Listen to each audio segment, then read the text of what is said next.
Hi, good morning, everybody. Welcome to the show. Today we're having a special on the stroke, on the World Stroke Day special. We're joined by Dr. Manoj Kumar Mahata ji from Apollo Multispeciality Hospitals. We're going to now welcome the doctor and start our show. Dr. Manoj is a senior consultant in neurology and interventional neurology, and he's very actively and revered in the area of interventional neurology, where you do not have to do an open surgery. You can handle it very well and precisely and have the recovery very soon. Welcoming Dr. Manoj, who can be consulted for stroke, pain management, and headache, and multiple ear diseases. Hello, sir. Welcome to the show. Thank you. Thank you for joining us today. Yes, good morning. Good morning, everybody.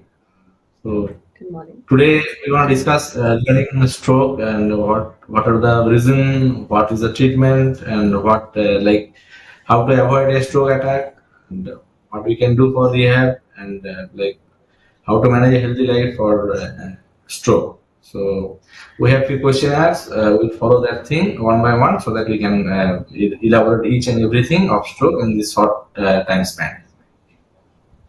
Absolutely. तो sir अपने users के लिए बहुत basic से start करते हैं from something very simple. What even is a stroke? How do we know that somebody is having a stroke? What is it, and what are the main symptoms that I can understand it with? Okay, so I should first start with the symptoms.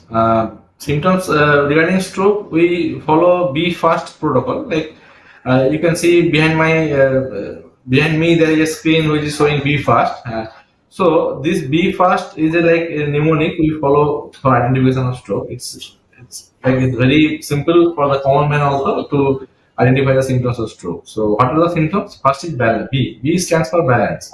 So if a person is having issue with balance suddenly, you have to focus on this word sudden, because the person was all right few minutes back, but suddenly he developed issue on the balance. He is having balance in maintaining balance. He is having difficulty in taking food. So these are the problems with balance. And if a patient is having problems in eye, like eyesight, he is having blurring of vision, half of the visions like this. And if A stands for this face, if a person is having facial asymmetry, like the face is looking like this, okay, or whenever he's trying to open his mouth, the face become like this. So this thing. And A for arm, like arm weakness. If a patient is having weakness in the arms, like patient his grip is less, weakness in legs, and S stands for speech, that is speech difficulty or dysarthria or slurred speech. So these are the main signs of stroke. If a patient is having all these 5 points, in that case, chances of getting a stroke is more than 90%. So this is very simple. B stands for balance, problem in the balance, acute problem in the balance. E stands for the eyesight difficulty. F for facial asymmetry. A for arm weakness, and S for speech difficulty or dysarthria. So, if a patient is having or experiencing these kind of things, he or she needs to rush to a stroke ready hospital to save the time, because for stroke every minutes count. Every minutes count. We call it like time is brain, and every minutes count. For acute stroke, for per minute, if there is any blockage in the brain artery, in that case 1.9 million cell death happens inside the brain. So these are the symptoms, common symptoms. By identifying these things, we can identify a stroke easily. So now, why it happens? We need to know this thing. Yes. Basically, stroke are of two kinds. One is hemorrhagic stroke, and another one is ischemic stroke.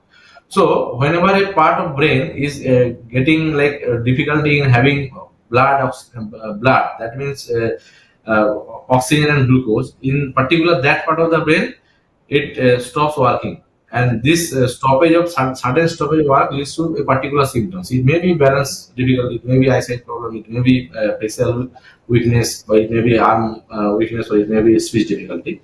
But that particular part of brain stops working because the supply of the blood to particular that part of the brain stops. This is stroke. It may be of two types. Sometimes the artery which is supplying the blood particular to that part of brain is blocked by a clot, or sometimes there may be disruption of the blood flow. There is hemorrhage, that the artery ruptures and the blood came out from the leak from this particular part of the artery, and it disrupted the supply to the particular portion of brain. This leads to stroke. So these are the common symptoms and these are the most common cause of stroke.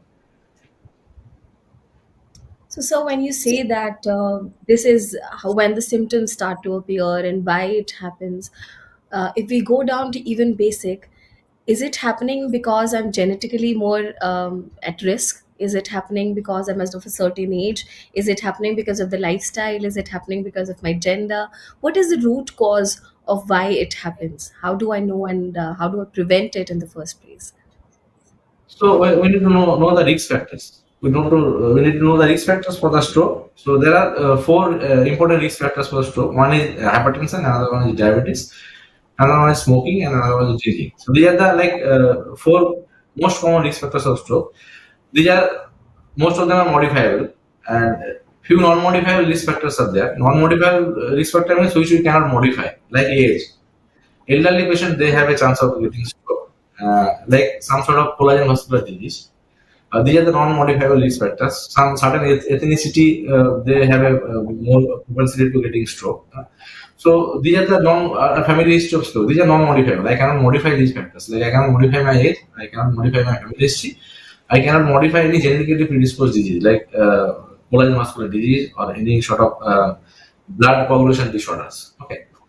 But for modifiable risk factors, we can modify hypertension, we can modify diabetes, we can stop smoking, we can stop taking alcohol. So these are the most common modifiable risk factors. And another one thing regarding this sex, gender variation is there. Most of the time, female genders are much more affected by stroke, and mostly after their menopause, not in between the period of this before menopause. After menopause, they are at risk of getting this thromboembolic phenomenon. Oh, so women are more at risk after the menopause, and before that, both are equally at risk or lesser? Yeah, lesser. Women are a bit lesser. Women have a lesser risk. But I also read that somewhere that if women get the brain stroke after that menopausal age, women have more chances of death. The intensity of their stroke is more. Is it true or is it a myth? No, it's not likely. It's not that much of true. Like for a stroke case, like its mortality is same for both men and male and Hmm. female. Sometimes that body habitus like obesity may have some sort of relationship with the mortality because obese patient generally tends to have poor outcome. Hmm. So, how bad is a stroke usually? Like The whenever I thing get any disease, if I get cold, if I get fever, I always want to know how bad is it. Am I at what level, at what stage? So when a stroke happens, you say every minute is important, every minute, every second is important, and it affects your brain cells. So right when it happens, how bad is it? How much time do I have to save myself? Stroke is definitely the bad guy. Okay. Because stroke, there are two things we have to understand regarding stroke. First thing, stroke is treatable. We can treat it, and time matters for stroke treatment. If I start treatment after 24 hours, the outcome will be different. If I start treatment within 1 hour, the outcome will be different. And the treatment center where should go for treatment, like if we treat a stroke case in a stroke ready hospital, outcome will be different. Rather than if we treat it in general nursing home, the outcome will be different. Okay. So outcome of the stroke depends on multiple factors. But if we think that mortality in stroke is less compared to AMI, compared to cancer, compared to COPD, mortality in stroke is less. Maybe around 15 to 20% patient of stroke die. But the remaining percent, they become disabled. Disability is Hmm. a major thing for stroke. Like if a working man or working woman, if he has stroke, paralysis of the right side, most of the Indians are right-handed person. Huh?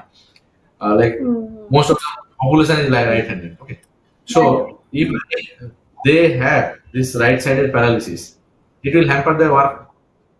So they will not be Absolutely. able to make the livelihood. Okay, so it's an impact on the society, it's impact on the particular family, and also impact on that particular person. Stroke is not life Hmm. threatening in most of the cases, but it's the disability which matters most, and we are fighting to reduce the disability. If we treat a patient early, we'll reduce the disability, the patient may go to normal life. Okay. So if we consider So stroke is, Hmm. Sorry, yeah, yeah, I'm just please, yeah. wanting to have so many questions. When you tell us that be fast are the symptoms, and if I can spot someone that that person is having a stroke, what exactly is it that I can do to help that person immediately? Is there a first aid? Is it something I can do within a first few minutes until the point I'm calling the ambulance? What is it that I can do?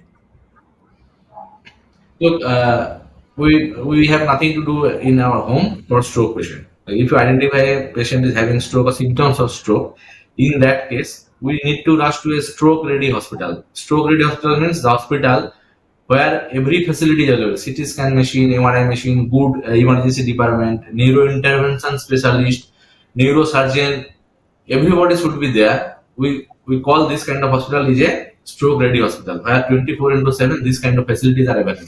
Urgent neurosurgery, urgent cath lab service, CT scan, MRI service, good emergency department, all the medications are available, physiotherapy department. So this is a concept of stroke ready hospital. And stroke patients should be treated at stroke ready hospital. If you follow like European country, if you see in American country, there they have a good emergency protocol. If a patient gets any sort of stroke kind of symptoms, they call 911, and the emergency team arrives to their doorstep and take the patient to the stroke ready hospital. So we have nothing to do, but we can do something to avoid damage. Like sometimes we thought that giving a sorbitrate or giving a medicines will reduce the symptoms. No, it will make more harm. It is harmful. We should not do anything. We should not give any medicines. At least what we can do, if the patient is unconscious, we should not give any water in the mouth. We should not put anything inside his or her mouth to prevent aspiration. Okay. So it's better to take the patient at the earliest to the emergency department of a stroke hospital, because we have nothing to offer at our home. We need to go for a CT scan first. We need to identify whether this is a brain hemorrhage or this is ischemic stroke. Based on these particular findings, we can modify the treatment. We can start the treatment. Before doing this thing, like if I start aspirin in a patient without seeing the CT scan and it comes out to be a hemorrhagic severe, then it's dangerous. It will be life threatening. So there is no home treatment for stroke. If a patient suffers or if a patient experience any sort of stroke symptom, B fast symptoms, he or she needs to rush to hospital, which is stroke ready. Right. That's a little scary to know that there is nothing I can do for myself or the other person Yes. as a matter of first aid. But the only thing that you suggest is to reach a hospital as early as possible and reach a stroke ready hospital, which has the facilities of including a doctor who's trained in neurology, as well as the analytics mechanism, with which we can study if it is even a stroke in the first place. This is only that we shall start with our medicines. Thank you. But also a little scary. So there is absolutely nothing we can. You say that we cannot give them some water to hold. We can't spray some water because usually people put some spoon, or they drop water around their body, or they try to pick them up in a certain position. You're saying that the only thing you need to do is reach the hospital as soon as possible. Yes. That is the best Okay, way so to then, prevent it. so how much time do we have until we can figure out and reach a hospital near us? Actually, we call time is brain. So the thing is that every minute counts for stroke. Every minute. So if I don't treat a patient for 1 minute, there will be 1.9 million cell death, neuronal loss inside the brain.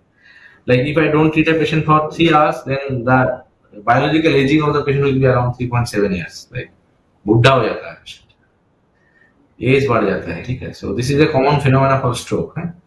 So, like we have nothing to offer at home. At the earliest, we should address the hospital. There are certain things which we deliver the therapy. We call this thrombolysis therapy or ischemic stroke or mechanical thrombectomy. They have some the time limits. Like we cannot offer Right. this thrombolysis beyond 4.5 hours. Sometimes we can do for wake up stroke, but most of the time we generally don't offer after 4.5 hours. And for mechanical thrombectomy, we generally do thrombectomy up to 24 hours, but it depends on the scenario. Okay. uh, the thing is that the earlier we do the procedure, the earlier we administer the injections, the recovery will be faster. We need to Hmm. know that. Like if I sit at home for 1 hour, that means like 60 minutes. That means almost 80 million cell death inside the brain. So that has a particular impact on our life. It may hamper our a memory. It may hamper our particular function of the limbs. So we have to avoid this delay. We need to rush to the hospital at the earliest. Because if I sit at home, that knowing that 4.5 hours is much late, it's not the fact. Fact is that we can give the medicines within 4.5 hours, but at the earlier the better outcome. So as I reach the hospital and I prepare myself or my person for that surgery, could you detail me what exactly is happening at the surgery? What am I treated with?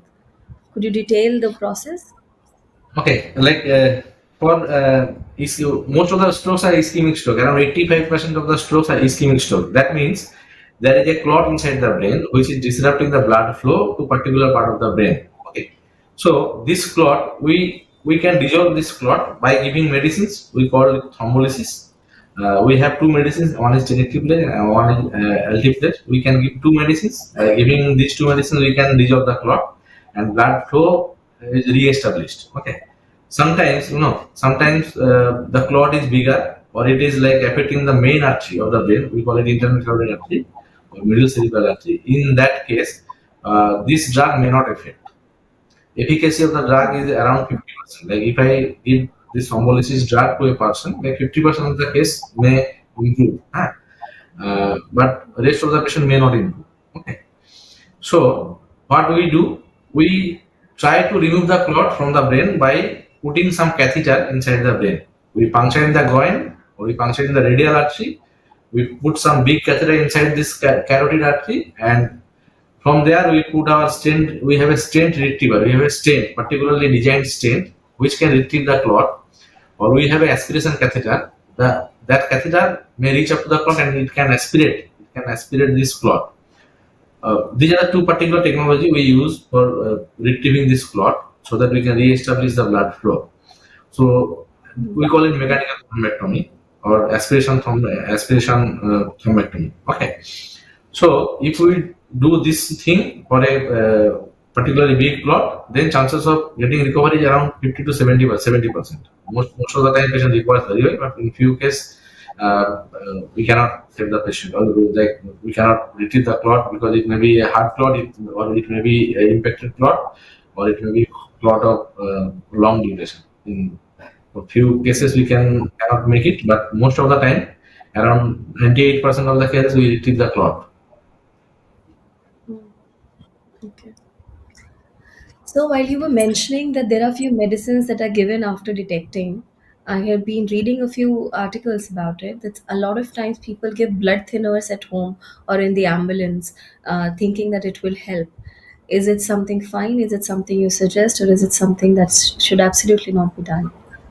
No, we generally don't prefer any blood thinners in the ambulance because look, there are two kind of blood thinners. One is anticoagulant and one is antiplatelet. So some of the blood thinners they will reduce your platelet activity, and some of the blood thinners they will reduce your coagulation effect of the blood. Okay, so if a patient is having antiplatelet, there is no issue of this thrombolysis medicines. But if a patient is having anticoagulant, in that case, thrombolysis is mostly contraindicated because chances of Hmm. hemorrhage is there. For every procedure, everything like for thrombolysis or thrombectomy, there is a fair enough chance, around 4 to 6% chance of getting a brain hemorrhage. Okay, so it may be a small hemorrhage, it may be big hemorrhage, but chance is there. If a patient is having these blood thinners, chances of hemorrhage is more in this patient. So we generally try to avoid this aspirin or this thing before arriving Hmm. hospital. A We very should not take. important message here. Again, a very important message that blood thinners should not be taken any and every time, especially not in the case of a stroke. It can rather increase your risk of hemorrhage stances, and you should rather just reach your doctor as soon as possible and trust that it is them that they will be taking the procedure further. Thank you for highlighting that, doctor. Another next thing, once I am with the doctor and I am going through these processes because I have reach the hospital at a certain time, what are my chances of recovery and what are the limitations that I might suffer along with the aging and disability that you have mentioned? If I reach within 3 to 4 hours and my surgery is being taken in the mechanical thrombectomy or most of the advanced surgeries that you have mentioned, what are my chances of recovery? Actually, overall, like 80% patient recovers very well. If I think regarding the stroke pattern, 80% patient recovers very well. Okay. 20% patients they don't recover. Some patients succumbs, but this is like we can't help because sometimes for elderly people having a lot of comorbidities, they don't cope up with the impact of the stroke because after getting stroke there is a activation of this neurochemical hormonal axis, so some sort of adrenaline rush inside the body, and sometimes the patient may have this stress-induced cardiomyopathy and all these things. So these things mostly happen for the elderly people with multiple comorbidities like long-standing diabetes, kidney disease, and other ischemic heart disease. So these kind of patients generally they don't do well in the line of like therapy. But maximum patient, if we choose the patient like uh, meticulously, in that case, outcome is very very good. And one thing I want to share that most of the time, what happens after giving the therapy, the relatives they want to ask, sir, when the patient will improve. The next question, when the patient will improve, when the patient will improve. It's not like that. Few patients recover very well, even for mechanical thrombectomy, even for IV thrombolysis. Patient recovers just after thrombolysis or just after mechanical thrombectomy. It depends on the brain particular pre-stroke functional ability of the brain of particular patient. Okay, the collateral Hmm. circulation, a lot of other factors play a role in this kind of thing. Like the patient, if a patient is having dementia, his or her recovery rate will be slow. No, so most of the Hmm. stroke patients recovers very fast. Few patients recovers very slow, and few patients recovers on a steady speed. But the recovery may take 3 months time. It's not like that the Hmm. patient I started the therapy, I have given the therapy and the patient will start right now. It's not like that. Sometimes it is a slow recovery, but at the end of 3 months, maximum recovery happens within 3 months. Okay. We have a definite scale for this thing, we call it MRS, modified ranking scale. We assess the patient on day zero, day seven, and after discharge we can assess after day 90, that means after 3 months. And we have seen that most of the recovery happens at the end of day like 90.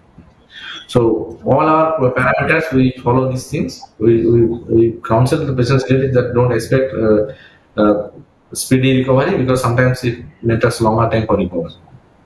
Hmm. Understandable. Anyways, it's so serious, and the surgery can help you cure and prevent the disability, but the recovery may itself have its own duration. But while the recovery is happening, will I have to be in hospital throughout from day seven, day 1 to 7 to 90, or is there a certain time when I can move to my home? So for a major stroke, like most of the patient remains in the hospital for 7 to 10 days, maybe 2 weeks. Sometimes multiple comorbid patients they need 3 weeks, 4 weeks hospitalization. But average, if you consider average like 7 to 12 days is like average hospital stay for a moderate size of stroke. And for small stroke, maybe 5 to 7 days is okay. We have discharged patients even on day 3, day 4 after thrombolysis. Patient recovers completely and they don't want to stay in the hospital. So they say that I'm fine. Why should I stay? So like, Exactly. This is bringing me to my next question. Many a times people want to move back to their houses because surgery has been done. They feel a little better. They feel we can take care of our parents or our loved ones better at home. If we do so, is it safe?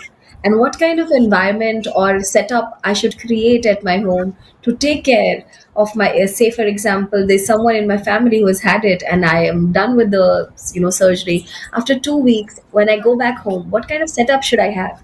What kind of care should I be able to provide at home?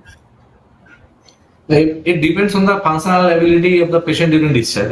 If a patient is completely mobile, is independent, in that case nothing is required. But sometimes patient may remain immobile, or sometimes they have some deficit over limbs.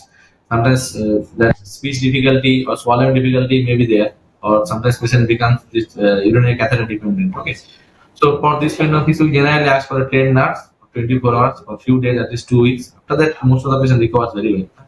So it depends on the things like the outcome of the patient, the response of the patient after the therapy. Okay. So if a patient is unable to swallow, if a patient is unable to take food of his own, in that case we need assistance. If a patient is Hmm. unable to move, in that case also we need assistance. Okay. And sometimes patient becomes completely bedridden. For elderly patient, comorbid patient with a lot of multiple comorbidities. So for this kind of patient, completely bedridden patient, in this kind of patient, we need at least 24 hours support for Hmm. 2 3 weeks, maybe sometimes a bit longer, but we need support. If a patient comes late or a patient comes with a massive stroke, like the whole half of the brain has gone already. Yeah, in that case, recovery will be very slow. Okay, so for this kind of patient, we generally ask for home care service.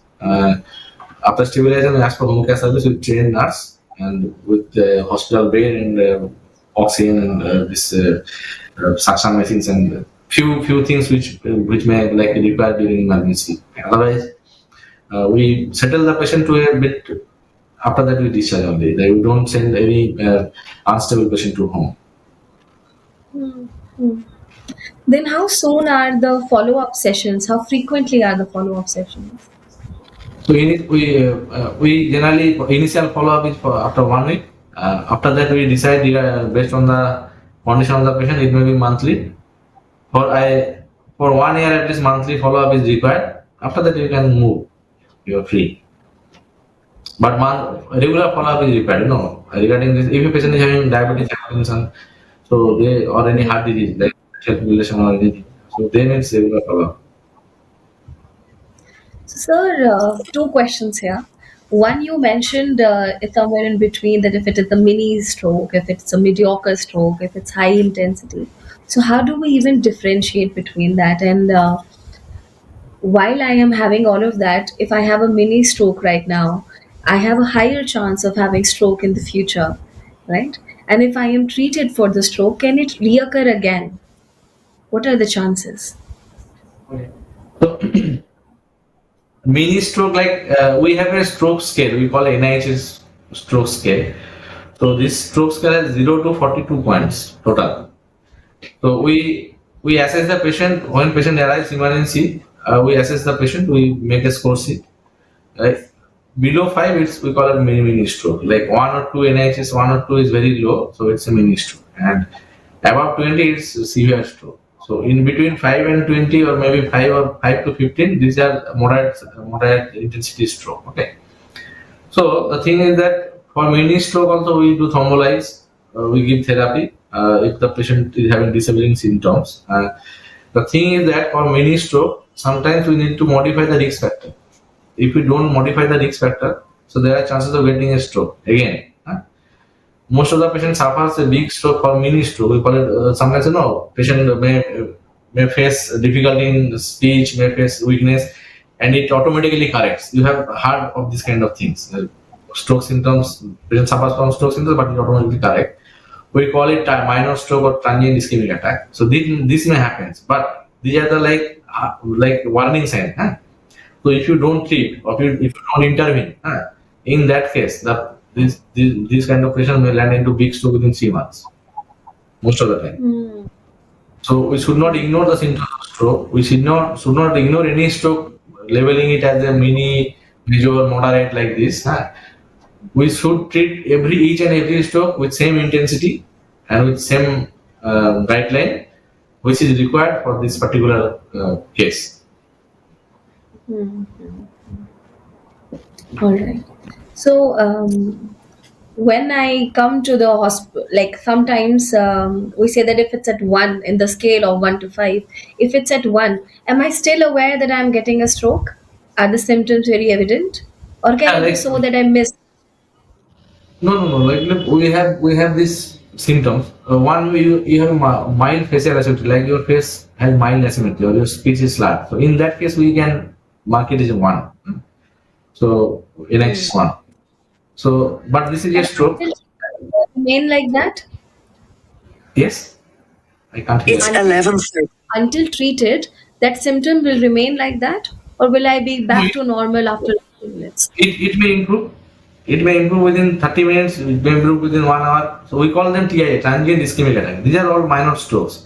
But for this kind of thing, we generally go for MRI brain and MRI angiography of brain to check whether the blood vessels is intact or not. Sometimes for this Asian population, we have intracranial atherosclerotic disease. The blood vessels, they have cholesterol deposition, and these blood vessels become very thin. So we call them stenosis, and this stenosis leads to less blood supply to the brain. Okay, so we need to identify these things because we have to modify this thing. Otherwise, what happened? The blood vessels will become more stenosis and it will stop working. So that will lead to a bigger stroke. So we should not like we should consider every symptoms of stroke as important and emergency thing, and we need to treat at the earliest with the best Okay, possible that's technology we have. good. Good to know. Now, if I talk about somebody who has been treated and then we modify their lifestyle, we modify or tell them certain things to do and don't, and they take care of themselves, but still, is the recurrence rate high or is it controllable? What can I No, no. do to Look, take care of myself and prevent a second stroke?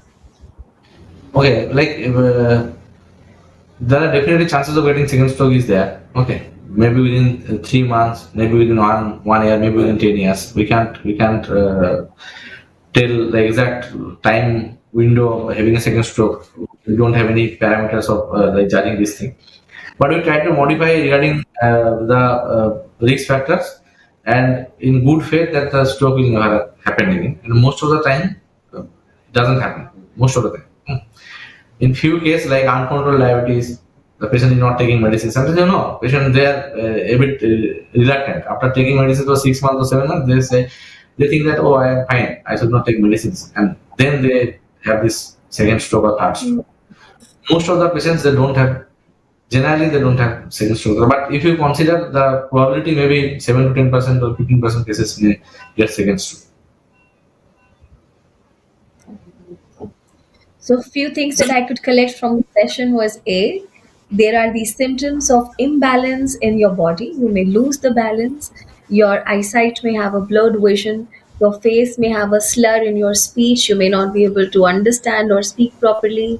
Your arms may become disbalanced, and your speech may become slurred. All of these are symptoms, and the intensity may vary basis on how little or how big it is. You may rate it as a mini stroke, a mediocre stroke, or whatever. But the way you should treat it is you cannot do something to yourself or for other person at home. You must reach the hospital as soon as possible. Reach a stroke ready hospital, get yourself analyzed. Do not take any blood thinners, it may rather increase the chances of hemorrhagic stroke. And get the treatment of the advanced kinds that you were mentioning, that is thrombectomy. And instead of open surgery, you could rather choose the more advanced ones, which could make the treatment more precise. And once everything is done, while the recovery may vary from 7 to 90 days, the recovery is there. The chances of recurrence is much less, and the disability chances are much less thanks to the surgery. Is this all what I can gather? Is it something you would like to correct or add on to this?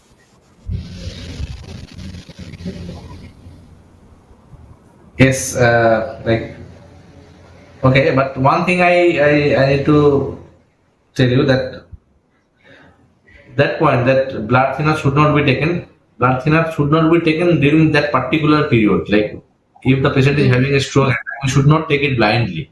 Okay, Hmm. we can start, we can restart, but we should not take blindly during that particular episode without knowing the patient is having which kind of stroke. Okay, so we need to focus on. Done, noted. But another very important question, sir. If somebody has had a brain stroke much long back and they are having any form of disability, with the advancements, do we also have something for them? Or is it only something that we can do within 4 hours, 5 hours, 6 hours? Or can we help the patients who have had stroke earlier? No, maximum time we get patients like patient is having second or third attack. Patient has a stroke on like 2015. Now he is having second stroke. Okay. So we don't we treat them as a new stroke. Hmm. Hmm. We do But the MRI for disability this. in the past cannot be rectified much, but furthermore Uh, damage is not something we can take care of. yes, yes, yes. The past recovery, past the disability we cannot modify or we cannot rectify, but we can take care of this new one. Hmm. Could you please, you have been doing it for, I see in your experience, 12 years or more maybe. Could you maybe, picture me one of your personal experiences, a rare one and a simple one, how's your journey with the stroke cases? How do you deal with them? So during my DM residency, we started with this IV thrombolysis. That time we don't have the facility, but after that we started doing the intraarterial thrombolysis in Government Medical College. Okay. So they are like stroke cases are like very much common. We did. I remember we did like 53 thrombolysis in a particular year, 2015, 16. Okay. So 53 Hmm. thrombolysis, only IV thrombolysis. We don't have that time this mechanical thrombectomy services over there. Huh? So right now at Apollo Hospital, we are doing like 4 or 5 thrombectomy cases per month, along with 3, 4, 5 another thrombolysis cases. Like we can see like around 8 to 10 therapeutic cases we are doing in Apollo Hospital, and few cases we don't do, like when it's a minor stroke, we go for conservative management, or patient comes later after 24 hours, we don't do that. So the thing is that during my residency, I saw the patient of strokes, they are suffering a lot. Okay, there was actually no care. The awareness in general population is very less regarding this timely treatment. So I decided to go for this thing, stroke care, and I started doing research. I started doing uh, training regarding the stroke only. Okay, so my experience is that most of the times people are unaware. They think that it will go off as normal, but it doesn't happen. And another thing, alibi. If I ask a patient why are you late, they try to put some points in their favor, like I was not at home, I live in a different city, my parents are alone, there was nobody to take care. I came after office. I saw I thought it's a minor stroke. I came after 8 hours and I saw it's a big one. So these are the different justifications generally people try to give. But this justification will endanger one life. For any stroke Hmm. case, I think you should call the emergency. Now, emergency numbers of every hospital is available in the phone. You can contact any ambulance service. They can cater you. Okay, they can take your patient to hospital. You come later. You take the patient to hospital. Start the treatment. But we try to like put some excuse in our favor. I was not at home. My parents are alone. Like these kind of things. So this may hamper Hmm. the outcome. Hmm. So this is my experience. I can get But from awareness like sessions, you must be always aware what even is the symptom, how soon we must reach, and what are the things we must, move apart. That yes, this may be true, but this cannot be an excuse for running late. As you said, you have only one life, and with every passing second, you're aging, and the disability risk is running high. So, as we move towards the ending of the show, I would also like to ask you that as we have discussed the risk factors, the symptoms, the treatment, the advancements, the recovery and recurrence and home care.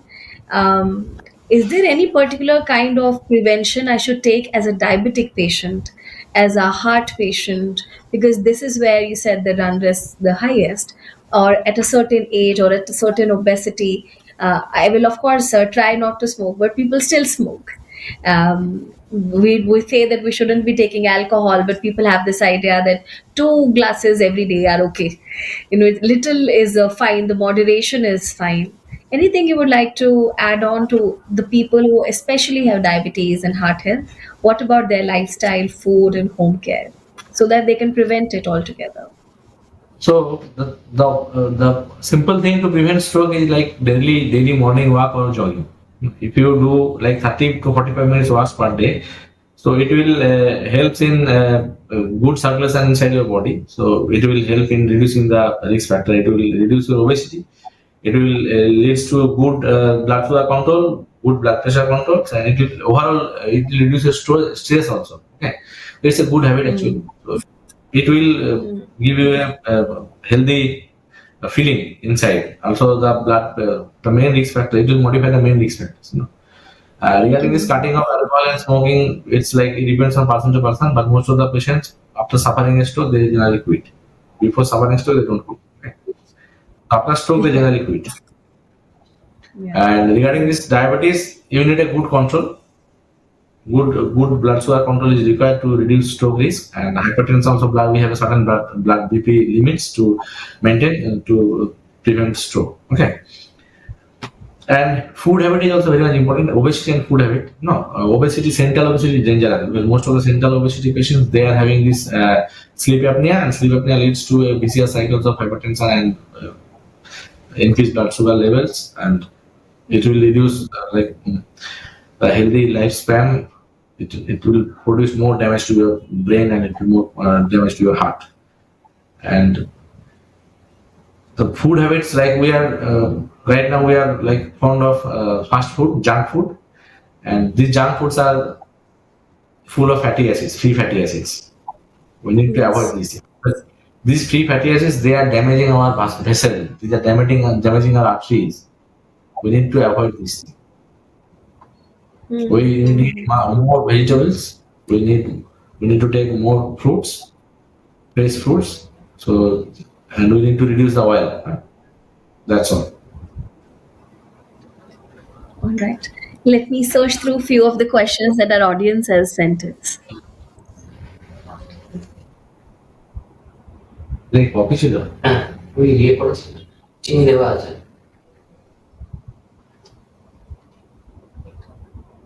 কড়া পেছনে সেভাবে করে So we've actually covered most of the questions already by the audience. We were asking about the recurrence. We are asking about what causes. So, for example, one of the question is, does thicker viscous blood causes stroke? What are the causes of thickening of the blood? for thickening of the blood. Yeah, it happens in most of the time polycythemia patient. Sometimes patients are having higher level of hemoglobins. Maybe most of them are smokers, or sometimes they have some sort of blood disorder. We call it polycythemia. In that case, blood viscosity becomes much more thicker. And hemoglobin levels become above 17, and the packed cell volume becomes more than 50. These kind of patients, they have a arterial clogging effect. It may affect brain artery, it may affect kidney renal artery, it may affect pulmonary artery, it may affect the peripheral artery. So this thing happens in polycythemia. Polycythemia mostly associated with smokers. So now that you're talking about smoking, it brings me to another interesting part that vaping is very much in vogue, and it's said to be much better than smoking because it doesn't have tobacco. Is it so? Is vaping Drinking. fine and smoking not? Huh? Drinking. E-cigarettes, Oh, he says vaping. no, no, no, no, no, no. Every no tobacco is good. No e-cigarettes, you are having the tobacco, no nicotine. You are having this nicotine, and nicotine will damage. So no cigarette is good. Well, No. I think there is no cigarette without tobacco. So like e-cigarettes also having this nicotine thing, because you need the kick of this nicotine inside your body so that you are having the feeling of smoking. So nothing is like free of side effects. Yeah.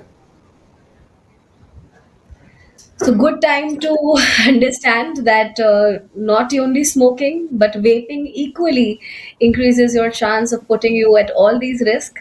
And it's not only the life that you're playing with, but you may have a life, but not a very able life.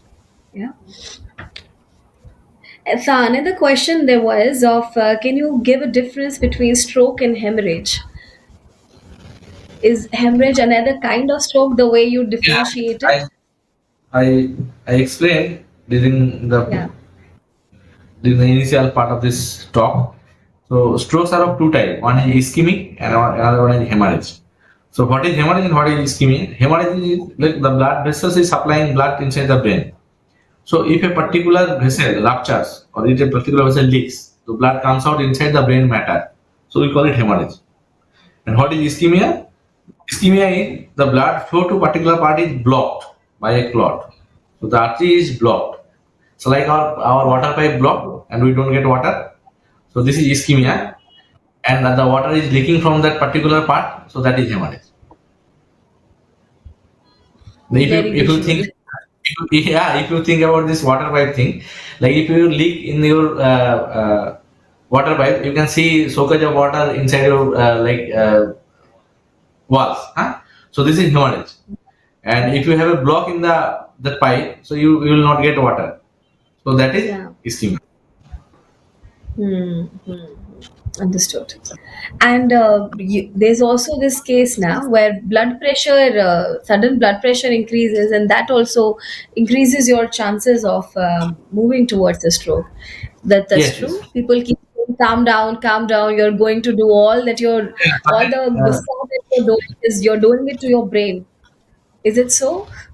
yeah, sudden rise of blood pressure also leads to stroke. Yeah, it's true. It's true. It may leads So to hemorrhage.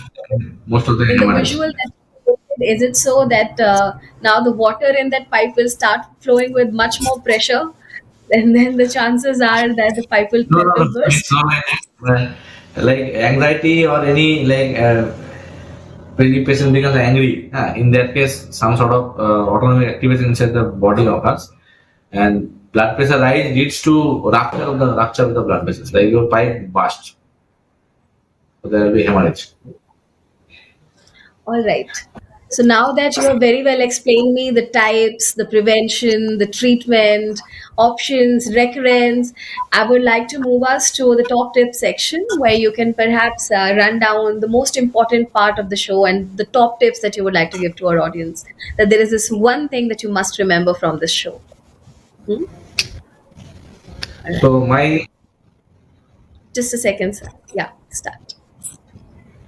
my tips for common people is that if you suffer any stroke symptoms, please attend stroke ready hospital at the earliest because it will improve the chances of outcome.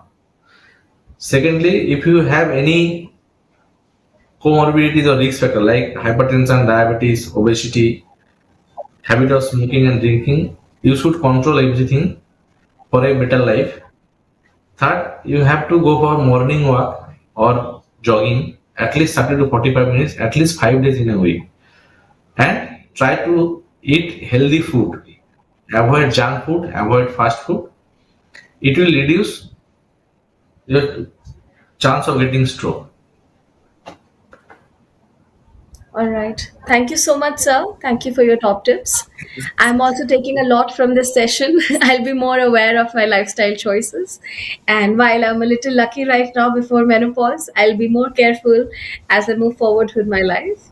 Along with that, highlighting the very important fact it is treatable. 80% of the cases are very well treatable. Only in very, very rare cases, there's a risking chance. And even in so cases, our hospitals at Apollo are very much ready for the stroke. We have all the facilities for analytics as well as surgeons trained in interventional neurology.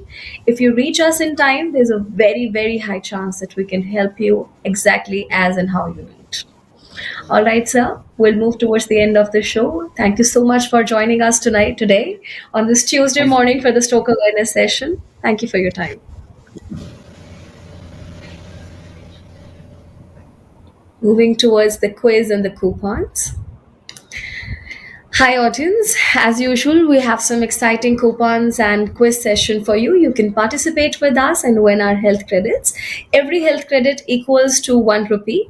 And here we will choose three winners for the show. Moving towards the questions today.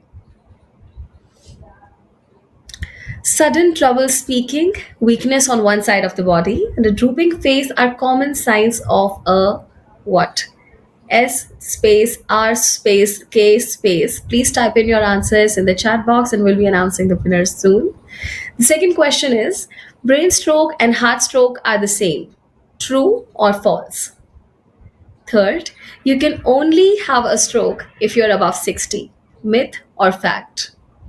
Revise yourself. We have answered all these questions in the session for you.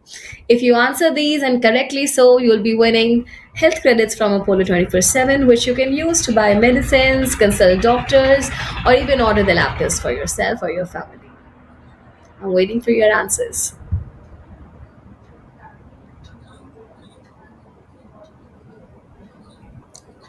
We still have some time repeating the questions for you.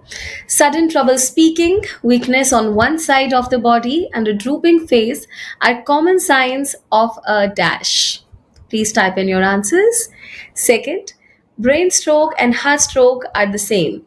True or false? Third, you can only have a stroke if you're above 60. Myth or fact? While you have some time, I'll take and utilize this time for announcing a few things. We're now delivering medicines in 19 minutes. We are live in Noida. If you're in Noida, you can experience it for yourself and get our delivery services in an instance of 19 minutes. Try it for yourself and let us know. You can also type into us on LinkedIn, where we are hearing your experiences and would love to help you wherever we falter. Other than that, if you open our app, any and everybody can consult our doctors for free for at least the first 3 times. If you're having any problem at all, as I always say, do not Google it, Apollo it. Please come to Apollo 247's app, find yourself a doctor, consult us online. We are able to connect you with our doctors within 5 to 10 minutes, and you can have doctor approved consultation. Announcing the winners soon.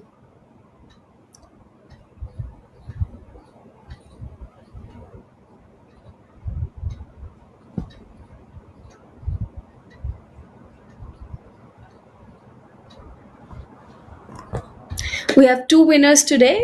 One is Dhanu, and the other one is Pinaki Chandra. Excuse me. Today's winners are Dhanu and Pinaki Chandra. You request you to please mail us your details along with your phone number at marketing@apollo247.org. We would love to hand over some health credits to you, which you can utilize for your health and benefit from it. Thank you so much. For the next show, that is on Sunday, we will not be having and airing any show that day, owing to the festivities. Have a very happy Diwali. Have a very great Dhanteras today and Bhaiya Dooj in a few days. Happy festivities, everybody. Please take care. Thank you so much for the show. Signing out.